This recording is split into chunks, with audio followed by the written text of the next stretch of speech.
Hi everyone, thank you so much for joining us today.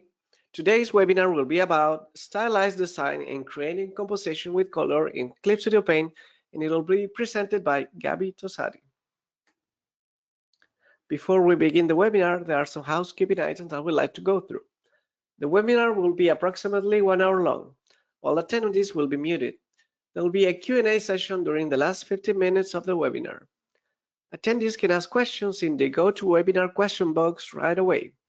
We have a chat, but we use it just to send information to you guys. So please use the question panel if you want to send a comment or a question directly to Gabi.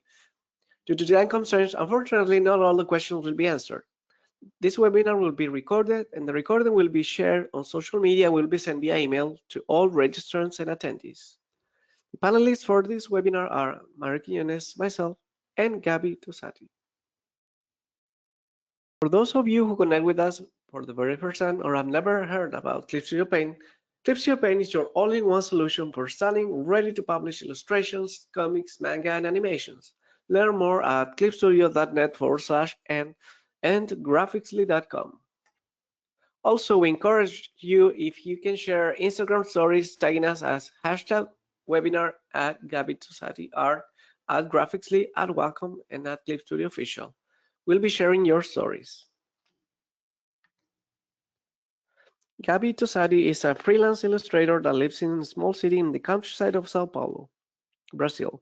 She's 27 years old, graduated in graphic design and 2D animation. Currently, she works in the editorial market, focusing on kids, literature, picture books, educational materials, and she has already worked for Storytime Magazine, CCXP Brasil, Crunchyroll, Revista Superinteressante, Red Balloon, Editora Planeta, and partnered with Faber Castell, XP Pen, Ohuhu, Crehana, and Clip Studio Paint.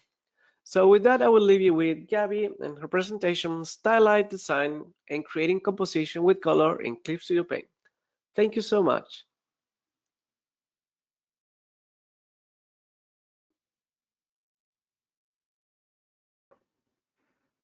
Hello, everyone. Is everyone listening? I hope so. All good. All good? Okay. Thank you for being here. I'll be leading you through this webinar today. I hope everything works out smoothly.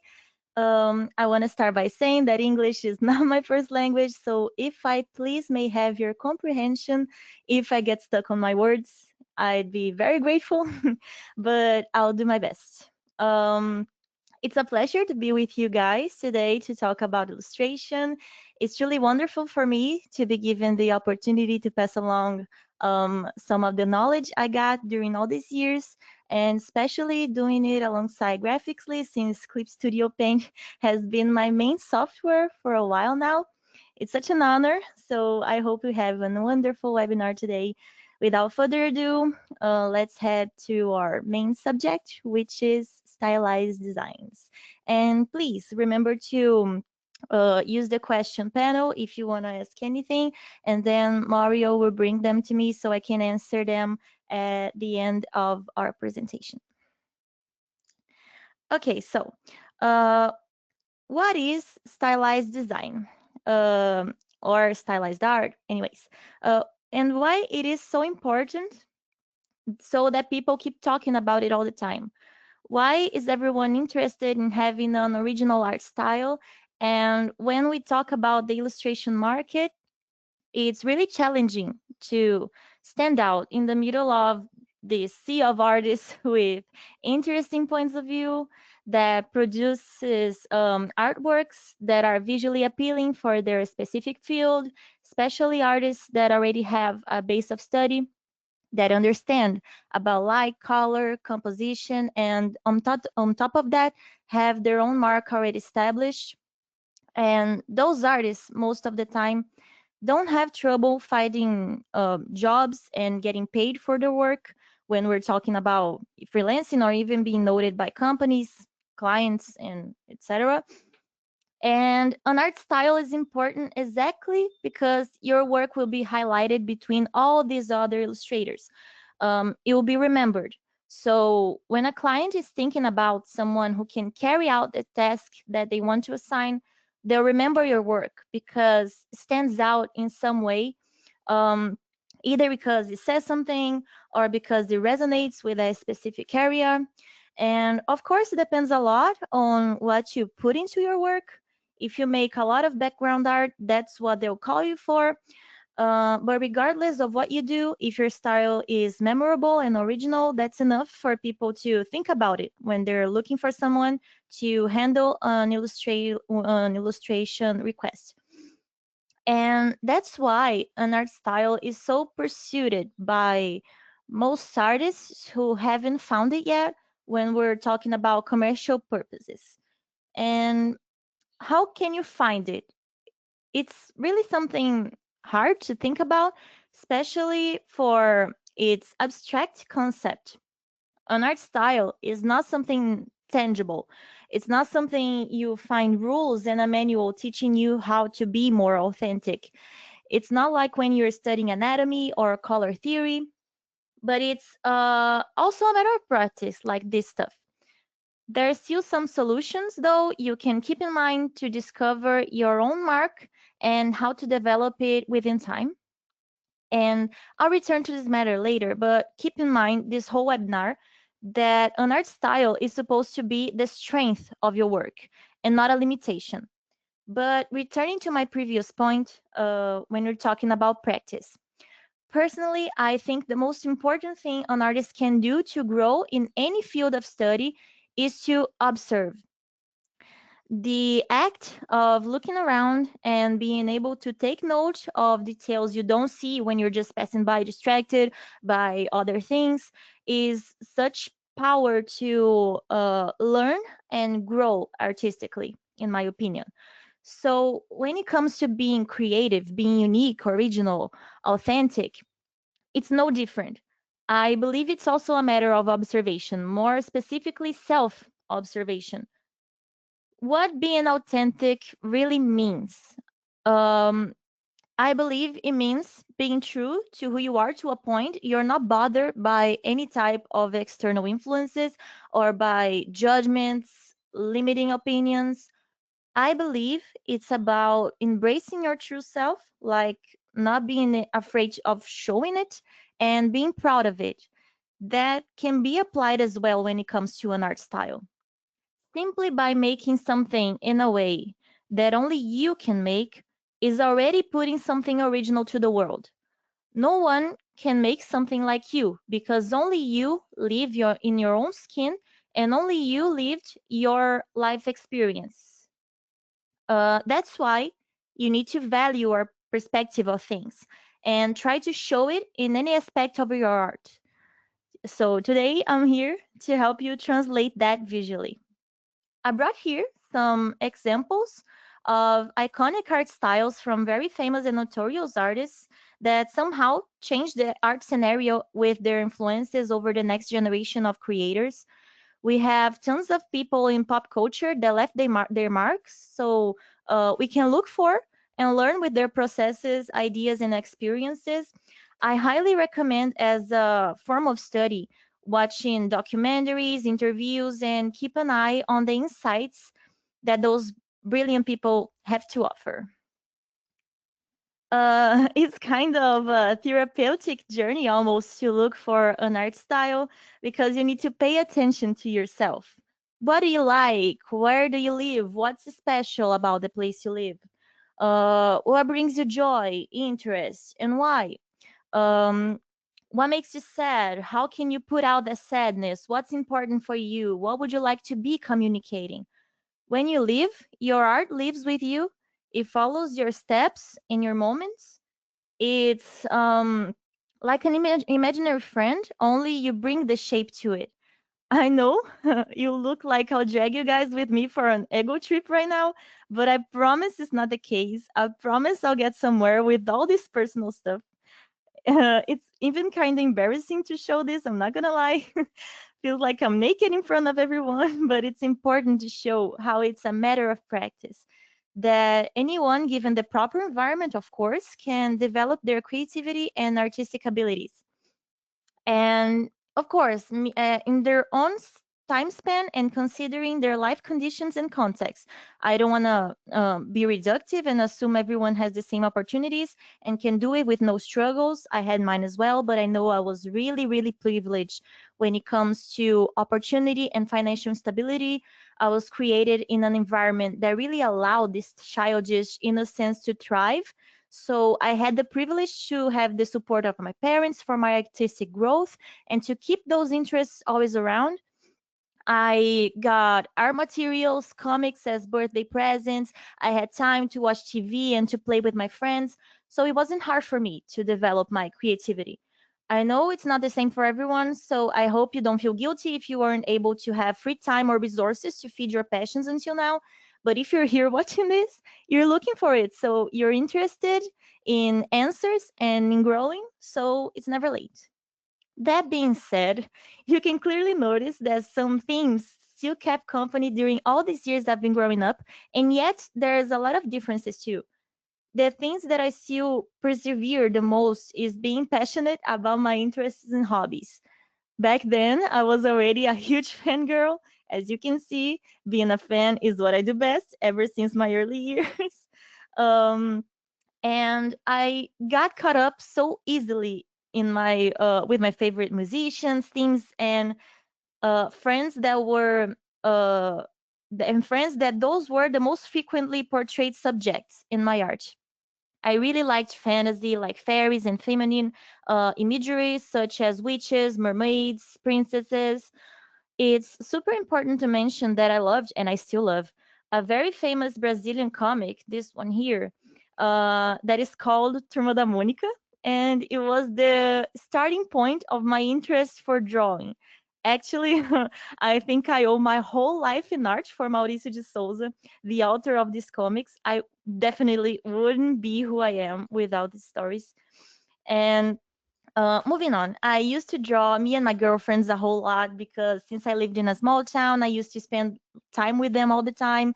And we played creating stories together in which we were fairies with elemental powers.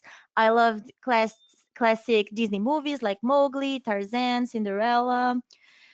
And as I got older, I still had the fangirl blood running through my veins, this time in a whole worse level, of course, but with different interests. It's important to point out that I still loved Turma da Mônica, and especially because the series invented a new version called Turma da Mônica Jovem, which basically means Monica's friends as teens.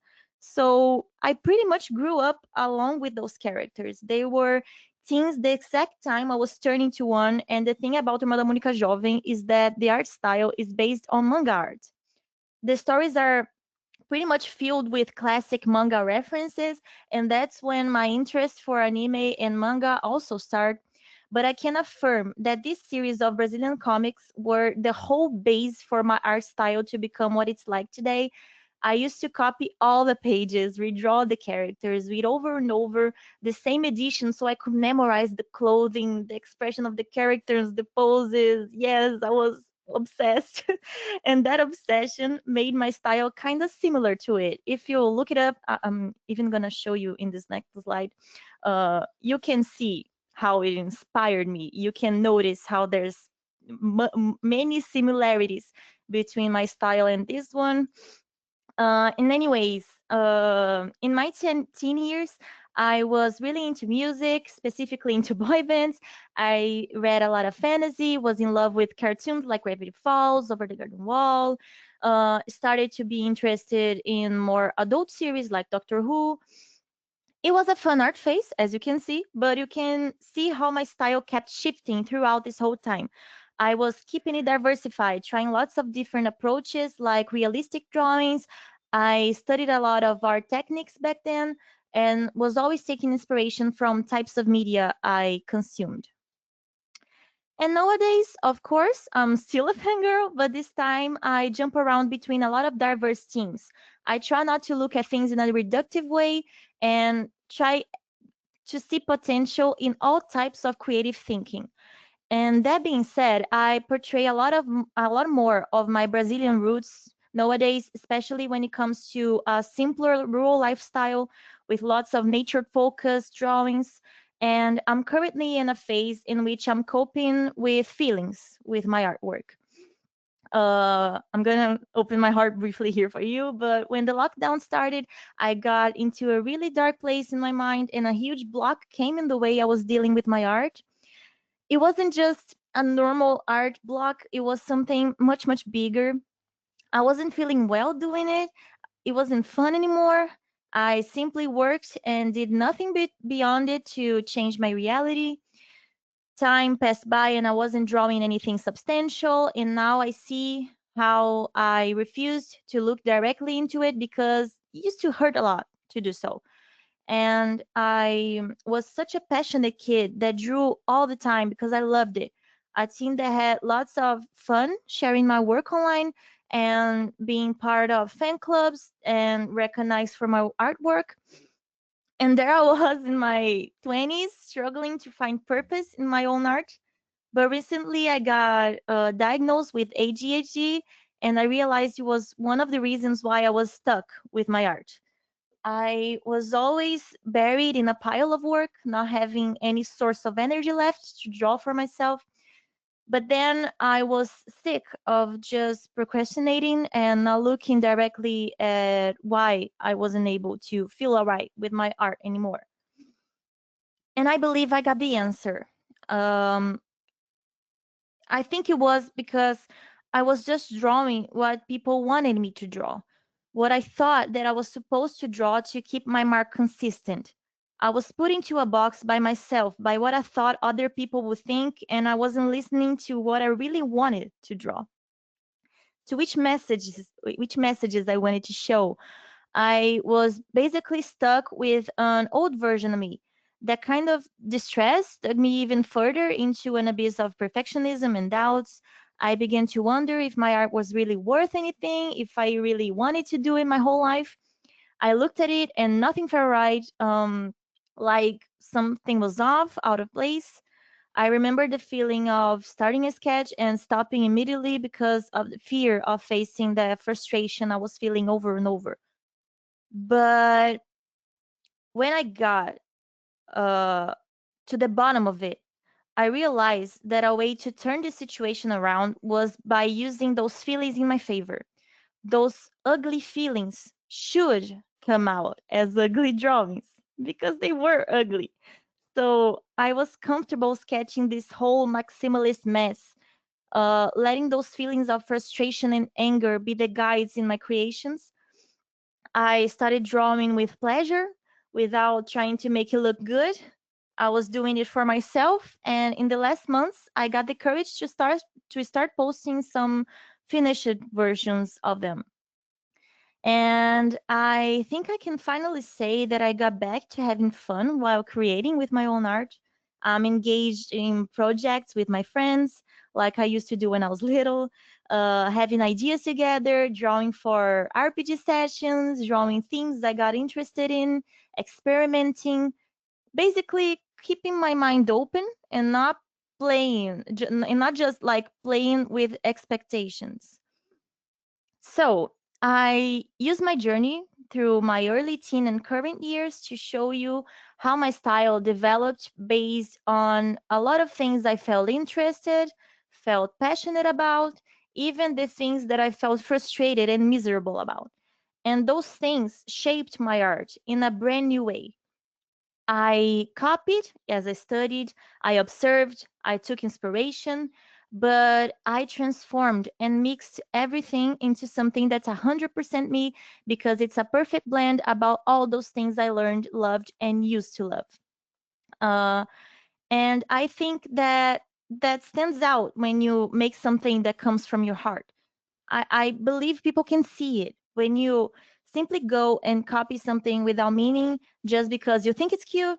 When you repeat other people's steps without even thinking if it makes sense for you, the result can be super fine, but it doesn't have your mark. It doesn't have your soul, your story.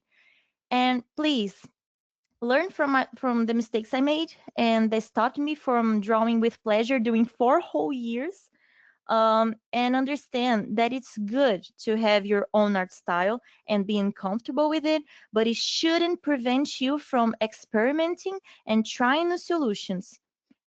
Mistakes makes us grow. They show us important messages in practical and emotional ways. So know that your style should be constantly improving because you're improving as well as your taste, your life experiences, the people you meet, the perspectives you consider, your priorities, and etc. Letting all that emotional and deep stuff aside for a while, I want to encourage you to do this. Try to analyze everything that you like the most and look even closer to it. This observation exercise will be a good start and you're alive for you to create your art style or even improve it. And think about how can you take a little piece of that element to add to your creations. If it's a movie, what do you like the most about it? If it's a specific artist, which detail in their work do you think stands out?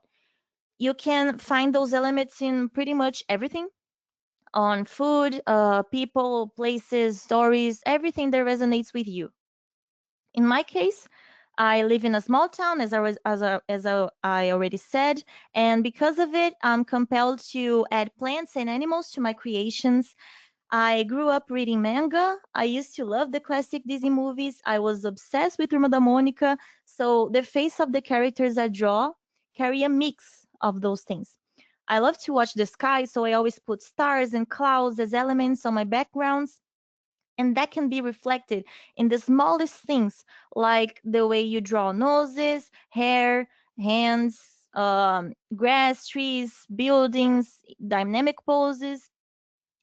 You can take inspiration from everywhere. The secret is to take a little bit of each thing you like, each experience you live, and mix them all together. Experiment with it until you find what makes sense for you. And when it comes to being creative, I want to remind you that everything has already been created. So it's almost impossible to pull out something that's 100% new nowadays. The pursuit for what's original and authentic is not that idea of trying to find something that no one has ever done before.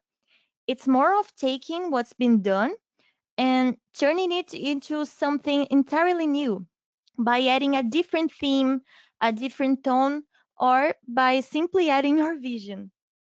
I inserted in this slide some pretty good examples on how even the most original and brilliant ideas still come out from somewhere. So Osamu Tezuka, well known for his title of Father of Manga, was a huge Disney fan. He used to take a lot of inspiration for his design from Disney's comics, and he even has his own manga version of Bambi out there. And here you can see some frames from his manga Shin Takarajima from 1946 beside Mickey's comic that came out in 1941. And you can notice that the similarity is pretty clear. And obviously, by his work with Astro Boy and other titles that carried his signature, Tezuka blew up the industry by starting a whole new age of Japanese media. Shotaro Ishinomori was Tezuka's assistant back then, and he later created Kamen Rider. And following the line of inspiration here, Gonagai was Ishinomori's assistant. If you don't know who Gonagai is, he's one of the main pillars for manga and anime style until today with Devilman and Mazinger, for example. To put it briefly, Gonagai was one of the first people to start a whole new trend in comics for Japan. He showed that adults could also enjoy and read manga. His work was violent, sexual, and portrayed in serious themes for older audiences. And after that, you pretty much know that everything changed. And I chose to put Monster by Naoki Urasawa as a demonstration of how something that started a lot simpler became bigger, and theoretically focusing on the similar heavy and adult themes. Obviously, Naoki Urasawa is the perfect author to end this demonstration because he adapted one of Astro Boy's arcs later in 2003 in his manga called Pluto that had an anime adaptation most recently launched. Uh, and yeah, Tezuka was relevant back then, and he's still respected for his legacy. Uh, And he was just a guy that was passionate about Disney comics. And that guy inspired another guy that was really into costumes, that inspired another guy that wanted to talk about some serious stuff. And it goes and it goes and it goes. And I know I took a while to show you some things that you may already know, but we sometimes keep searching for shortcuts and miracle tips that will take us to the art style we desire to have. And we forget to look at the bigger picture, to look at those wonderful, authentic stories and where they came from.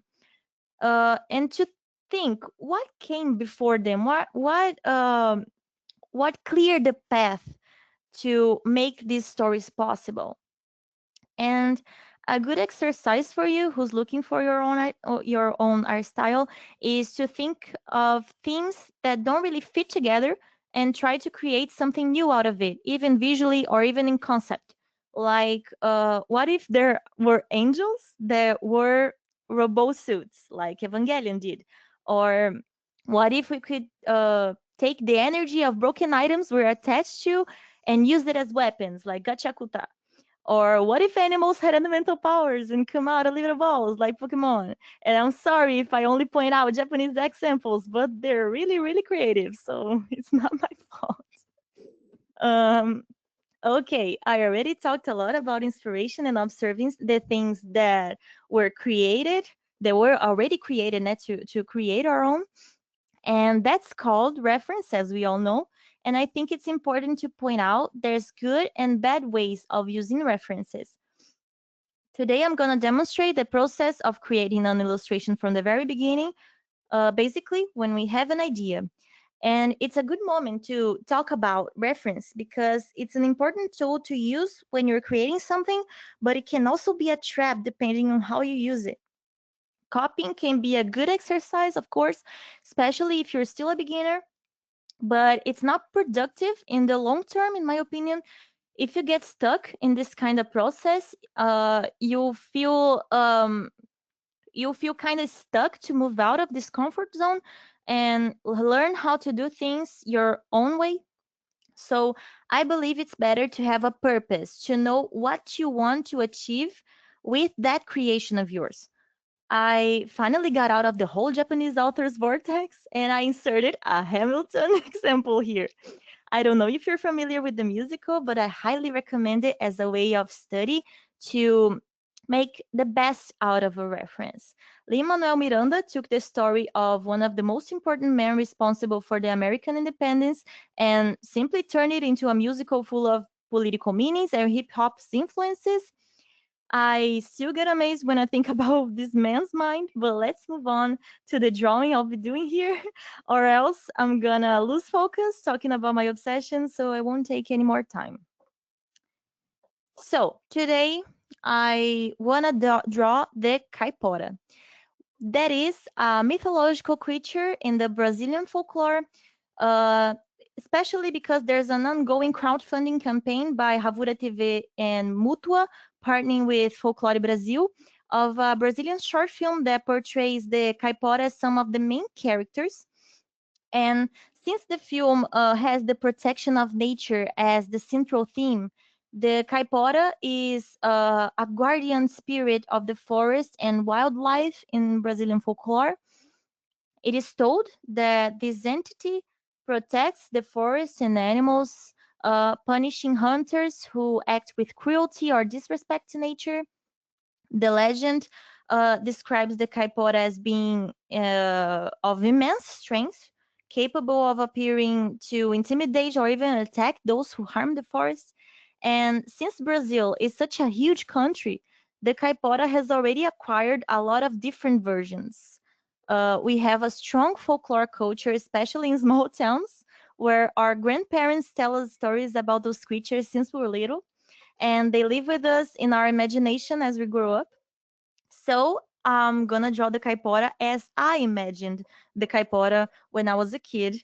I imagined her in a very huge, strong, indigenous spirit with red skin and leaves mixing with feathers as her garments, and as an intimidating figure with face paint with natty symbols. I already know what I'm gonna do, So how can I search for references without just end up copying the results?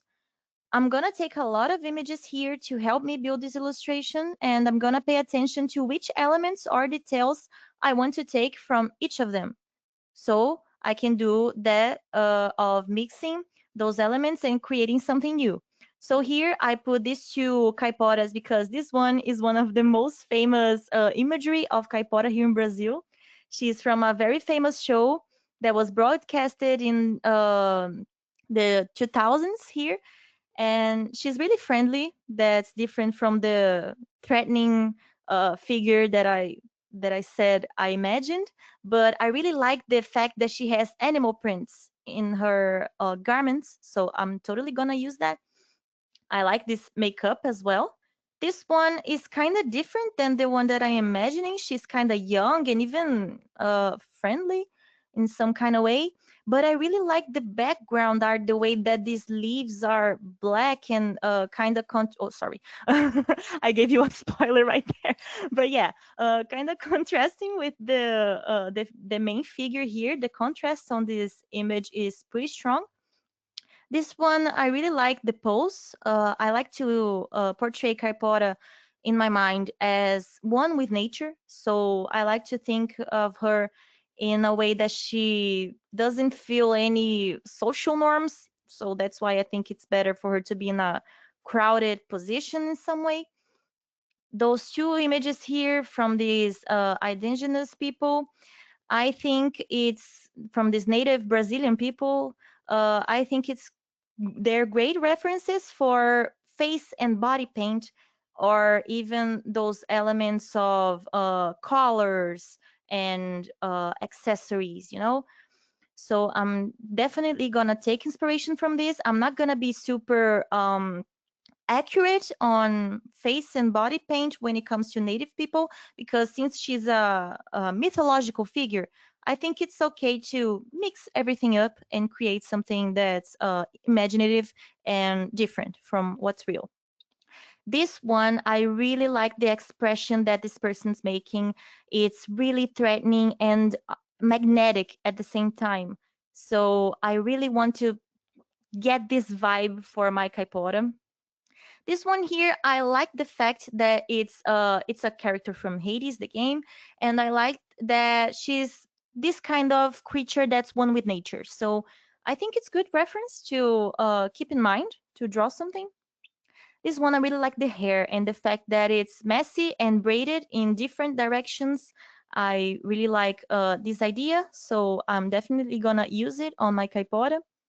This one has a cape made of feathers and flowers, and I really like this because of the factor of looking like a disguise of like she's masking along with all the environment that she's involved into. And this one, I like the arrows simply because it's an illustration that is pointy, and as we know, when we study character design, it's really important to portray pointy details when you want to show that that character is no character to mess with. So I'm gonna focus on putting some pointy details on her clothes or in any aspect of her character design. So as you can see, I took each element from these images. I didn't copy any of them singularly.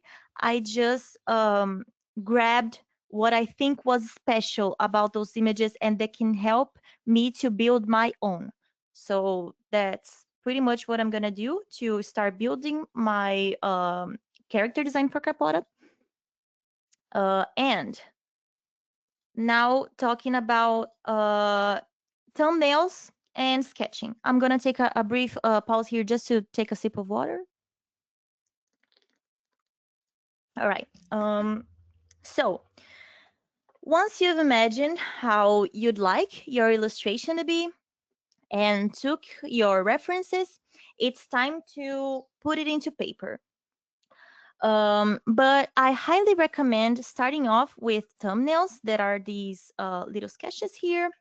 because thumbnails are tiny versions of the artwork that you make to build different ways of organizing composition. And with that, you can visualize the most important elements for your art and where each one of them will be positioned.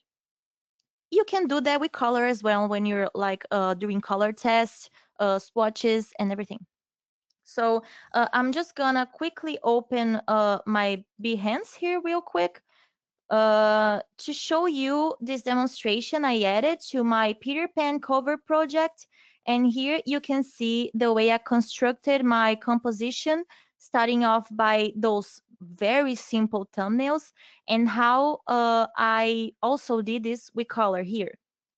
I just like splash the colors along with each other so I can visualize how they're gonna look, and then I can render and do it in a more cohesive way. But it all starts very messy. And once you're sketching your ideas, both in thumbnails and in the main sketch, I want you to try your best to abandon perfectionism. In the process of creation, even mistakes are important. So I know it's hard to accept that. I still have struggles with it. Uh, but it's important to let the work flow smoothly. So keep sketching, even if your drawing looks messy and almost irrecognizable. I even challenge you to not to use the eraser the whole time you're drawing the thumbnails and the first sketches. Even if it comes out wrong, don't worry. You just need to keep doing it. And now, as we're sketching the thumbnails, I think it's good to mention that the composition can be a way to stand out as well. A good composition can show you can show people that you understand art principles such as contrast, color, visual narrative. Those are very important things when a client is looking for someone to hire, and also when it comes to artistic value. So pay attention to the spots you're putting the elements in.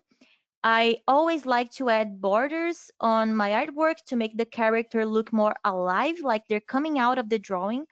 I think it gives a cool 3D effect. And even the art being made in 2D, yeah, but it already passes the message that I'm trying. And for Caipora, it would be a nice touch since I want to make her really as this intimidating presence. She'll look bigger if I put her outside the borders. And since I want her to kind of blend with the background, even with such different color tones, I will be keeping the black contour on this version. And now, when it comes to colors, it's also an important knowledge to develop to highlight your work, among others. And that's why it's important to study and understand even the basic fundamentals of color theory, like analogous colors, complementary colors, toning, contrast, lights, etc. I won't be able to give you a proper lecture here about all color theory, considering this isn't the main topic of this webinar, and we won't have enough time to wrap it all up.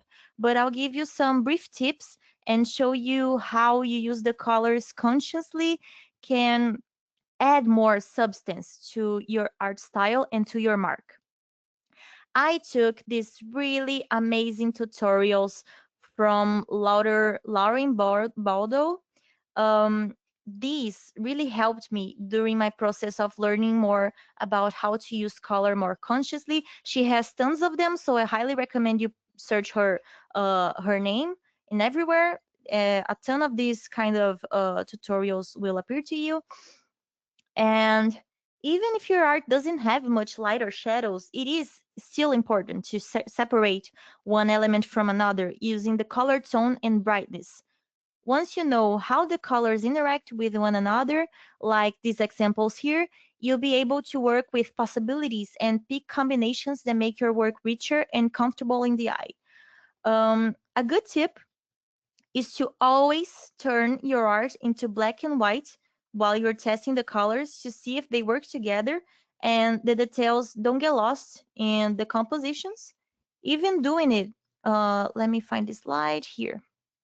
New correction layer, key. Hey, even doing it in this slide, as you can see, the colors of the images I attached and even my drawing here on the left are pretty easy to distinguish because the colors have contrast. Brighter tones separated from darker tones, red contrasting with green, which is red's complementary color, and so on. Obviously, this is not supposed to be a definitive rule. It always depends on which messages you want to pass with your work. If the illustration must be super dark because of an environmental factor, or if it's only soft colors. It's good to vary and try things out, but the thing that you should keep in mind is to always study and be conscient about the decisions you're making. You're not picking colors just because they look good together. You're doing it because you know they look good together and have full control over the reasons why you're using them. Colors are really, really important for your composition. If you want to get better at it, you should study at least some basic principles. Here, I'll show you how I'll pick the colors for this Caipora drawing. Now, the line work is all done, and I'll start testing the color palette without worrying if it's gonna look good. As I said in a color test, I'll just splash the colors over the elements so I can see it more clearly. So here we have uh, the triangle here that is on Clip Studio. I prefer to use the triangle over the square because the triangle, it keeps this kind of sequence here. That is, here are the whiter and brighter tones, here the saturated tones, and here the black and darker tones. So it's pretty easy to control the way you're picking colors. If you choose to pick colors in this area, they surely become much brighter colors, the wider colors of the drawing. If you choose to put it here, they're gonna be really bright and saturated colors, and here the darker tones. So there's really no difficulty in this scheme. And which colors I'm gonna choose for Caipora? I want her to be red because, as I said, I always imagine her with a red and skin and also garments because she's a threatening creature. Red gives us that threatening vibe. It's an emotional reaction to this color. It's about semiotic, is the word in English. Anyways, I'm surely gonna use red for her. So the garments are gonna be a tone of red that's I think it's gonna be a little darker, and her skin I'm gonna do in a slight brighter tone of red. So I'm gonna just splash it here. Don't worry, the drawing is safe. This is just so I can picture everything better. And the hair. Before talking about the hair, let's talk about the background. Nature. Nature is certainly a pretty important theme here on this illustration. So nature is supposed to be green, and green is perfect for this one because it's the complementary color of red. So as you can see, the red is located here uh, on the chromatic cycle, and directly in front of red is green. So that means it's a complementary color. It means that the color is gonna contrast more and better with red. So I'm gonna pick a tone of green here, and I'm gonna use it for the background. And even if let me pick a closer tone to the red one I chose to demonstrate something. So yeah, green and red are pretty different colors, as you can see. But if I come here and I take the colors, see, automatically everything is already pretty established. But if I take a tone of green that's pretty similar in toning with this red here, let me take a grayer one here. It's not gonna contrast as much as this other one. So it's good to keep this in mind. But I don't want the whole illustration to be only red and green. So what I'm gonna do, wow, this is much better. I should have done it before.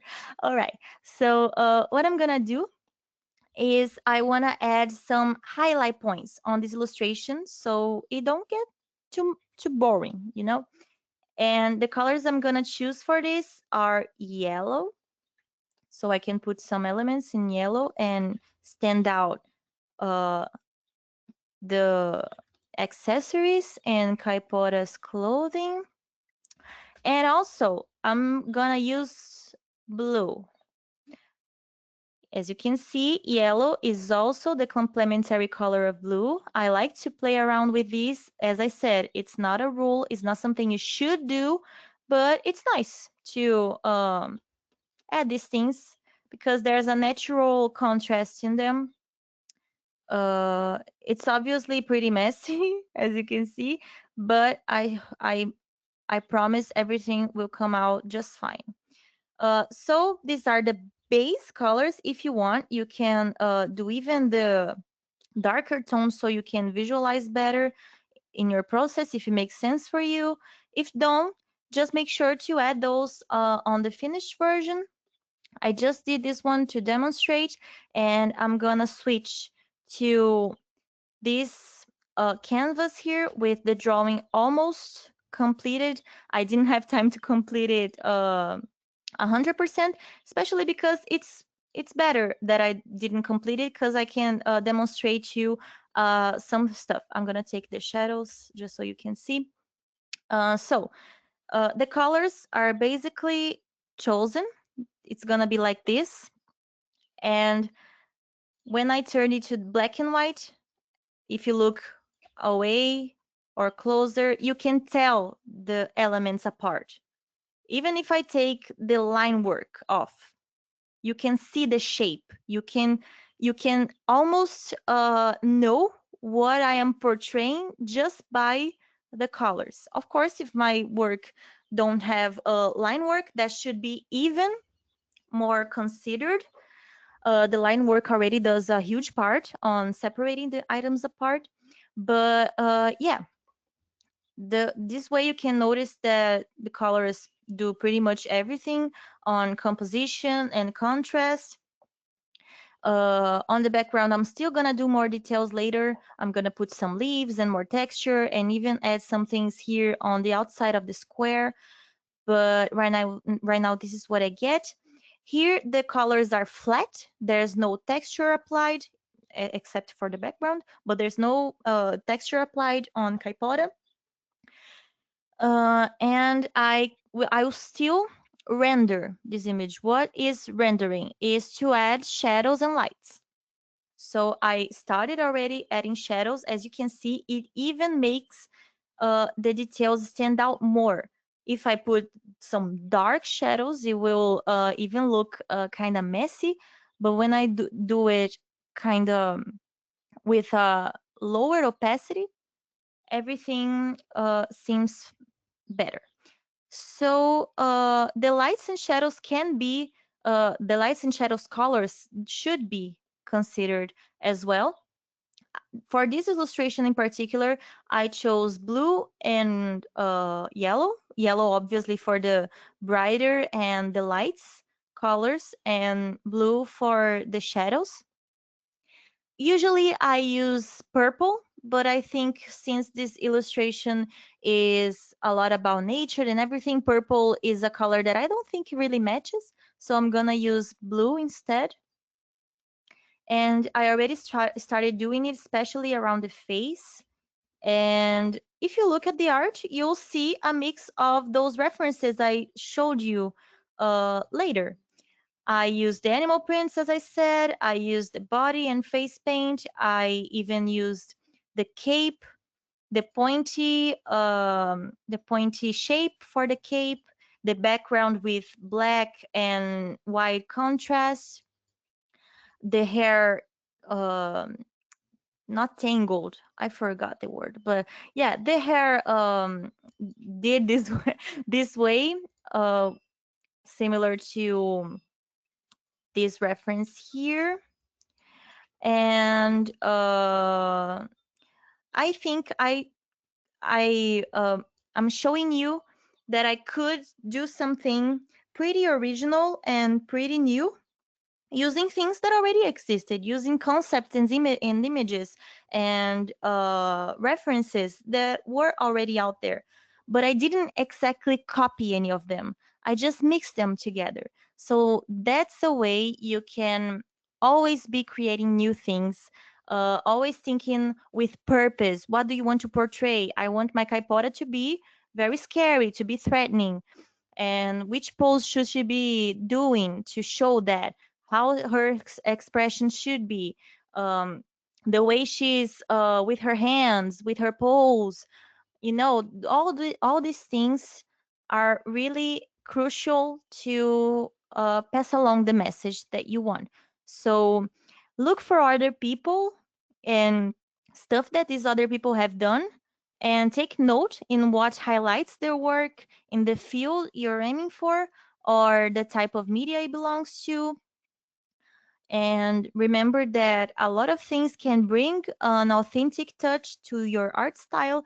It's not only about the trace or the color or brushes or textures, it's from all these things combined. And always think outside the box. Try to find different points of view for the stuff you're creating. If it's an illustration, how can you make it your own? How can you translate what you want visually? Is it with color, composition, character design? Find your way to tell the story in imagery. And a tip is to add even minimal context to an illustration to make it even richer. And to finish, before we go to the questions you guys have made in the chat, I just want to say to honor the things that make you who you are and add that to your creations. You are what you like, you are what you experience, you are a mix of those who are around you, you are what you feel. So embrace that and turn it into art. There's no wrong way of doing it if you do it your way. So I think that's the main message that I wanted to pass along. And while I um, do more of my shadow work here in Caipora, Mario, if you want to tell me which questions everyone brought, if there were questions at all, I'll keep answering them.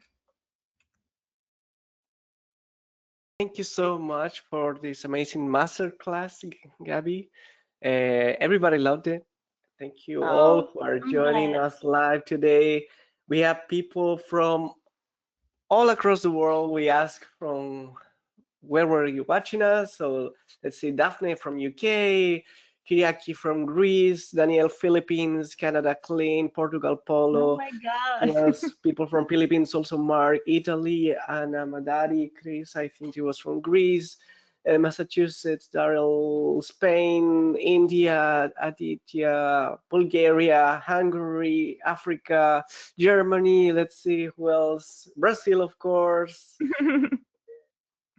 Oh my Canada, God, guys, thank you Panama, so much for taking your Chile. time to be So here with me thank all of today. you. I'm Yes. really flattered. I'm really flattered by this, really. And there's a lot of really interesting questions. So Mhm. let's go with the first one. One doubt, Emma. She's saying, I can't seem to find the account for the color theory pictures. Is the creator of them on a specific social media? Let me look. Um, this it's the account that appears for me is this one. I don't know if it's her account for Pinterest or because I took these images from Pinterest, so I don't know if that's her. I didn't do a lot of research to know this. I really thought these were her account. If someone uh could check to see if they can find her account. But if you want, I can make a folder in my Pinterest and attach all the images I took for this class and other ones I have, and I can send it to you, Mario, so you can, I don't know, post it on somewhere, or I can post it when I finish my caipora drawing. I don't know. I really thought this were her account here.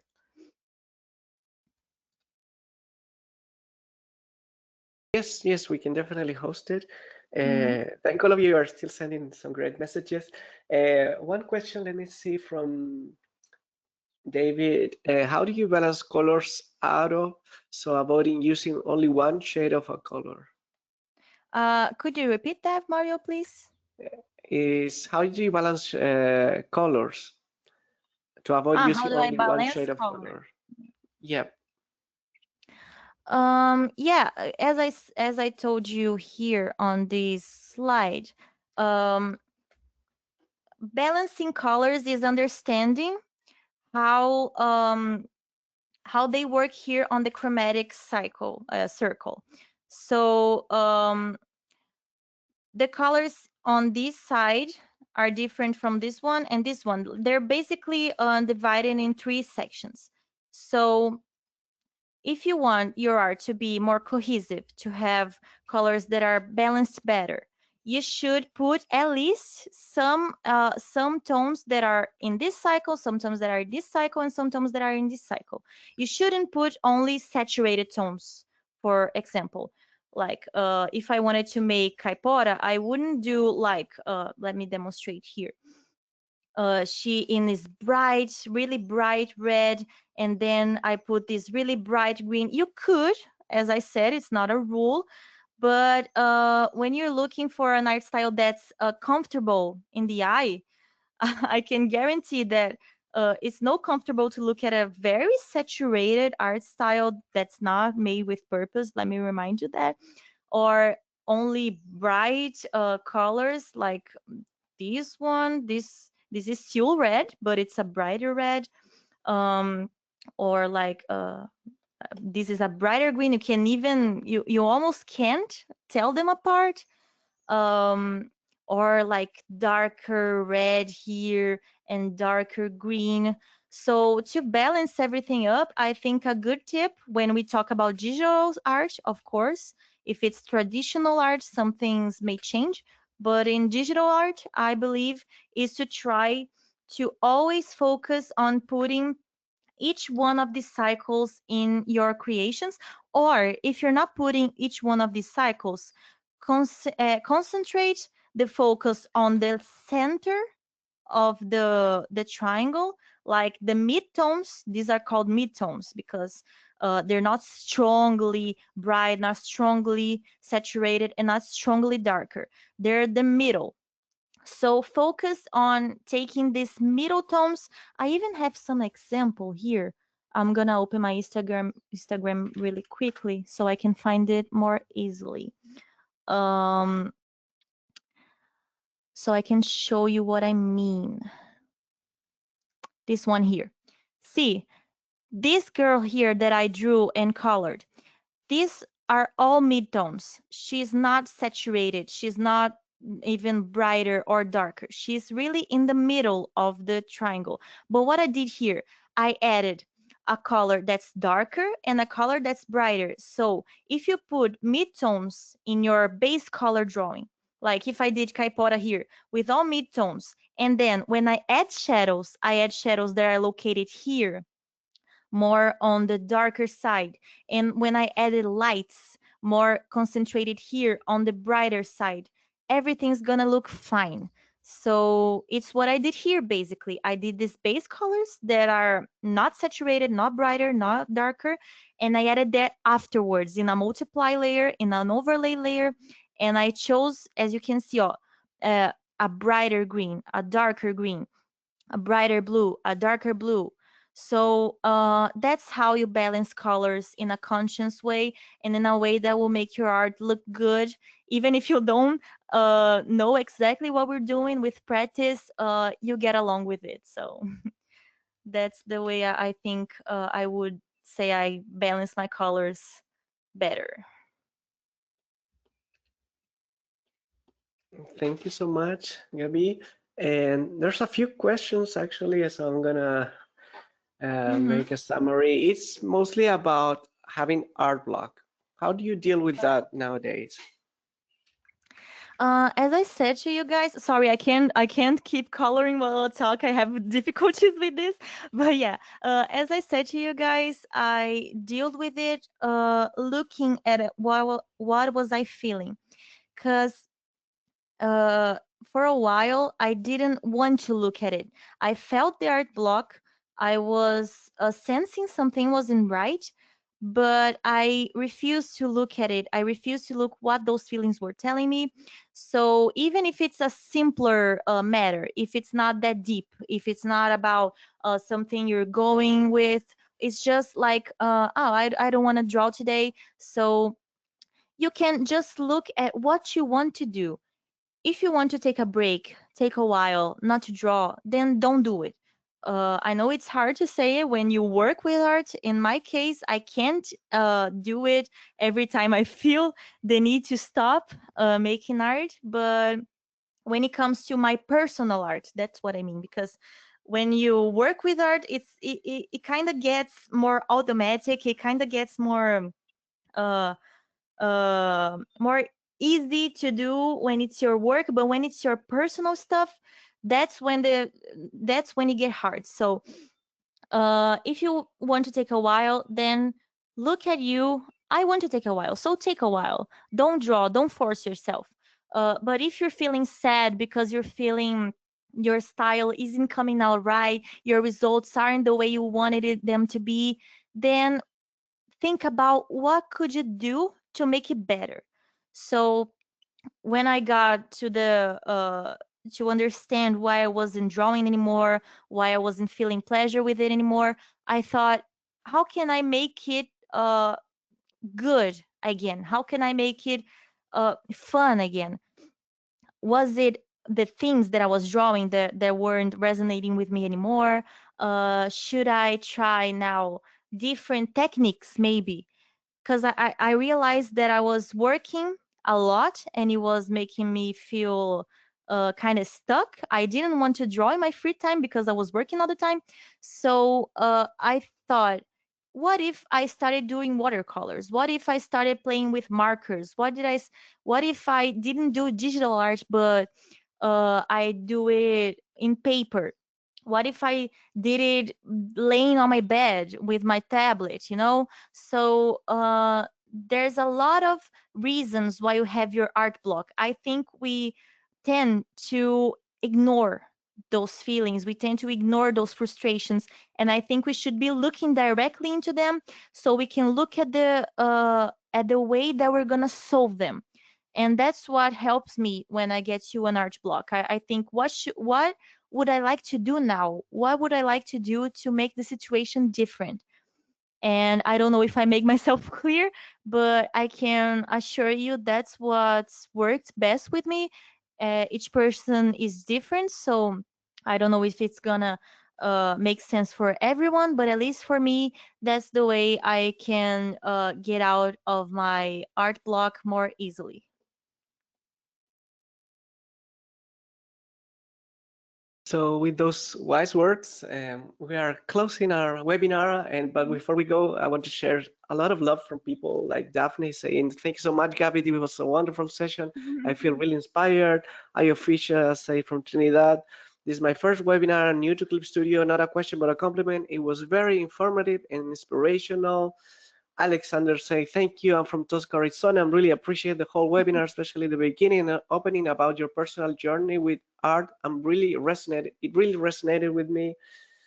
Who else? Anastasia, thank you so much for this webinar. Amazing and helpful. Uh, Clean, thank you for this presentation. Really optimistic and inspired me. Your art is beautiful. So thank all of you, and people still sending a lot of love through the question panel. Thank you so much, everyone. Thank you so much, Gabby. Thank you, Mario. It was a pleasure, and thank you from the bottom of of my heart to everyone who was here. I was really nervous, but it made me really moved and grateful to hear your messages. Please keep in touch in my social media. I would love to talk to you guys more or listen to your stories. And it was really, really a blast. Please call me anytime you want, Mario. And thank you everyone for your time. It was amazing. I loved it.